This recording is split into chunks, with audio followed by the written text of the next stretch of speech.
நண்பர்களே வணக்கம், காலை வணக்கம். இன்னைக்கு வியாழக்கிழமை காலையில் 9 மணின்னு நினைக்கிறேன். இப்போ ஒரு நியூஸ் பார்த்துக்கிட்டு இருந்தேன். பாரம்பரியமான செய்தி பேப்பரு, அப்புறம் இப்போ நியூஸ் சேனலில் வந்திருக்காங்க. உங்களுக்கு தெரியும், அது தென் மாவட்டத்தை சேர்ந்தது. இப்போ ஒரு நியூஸ் போடுறாங்க.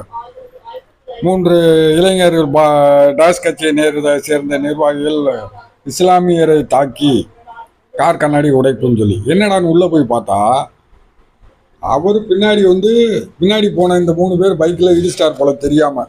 அது கை கலப்பு நடக்கிற சகஜம் தானே ஊரில், அதெல்லாம் ஒன்றும் பிரச்சனை இல்லை.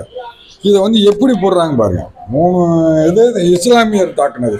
ஏன் ஒரு பேரை சொல்லி ரஹமத்துல்லா, சுபான் அலி, மைதீன் அப்படின்னு சொல்லி பேரை சொல்லி போட்டு சிம்பிளாக முடிக்கிறத பாருங்களேன். எப்படி கொண்டு போகிறாங்க. இவங்களே மத கலவரத்தை உண்டு பண்ணிடுறாங்க போலயே.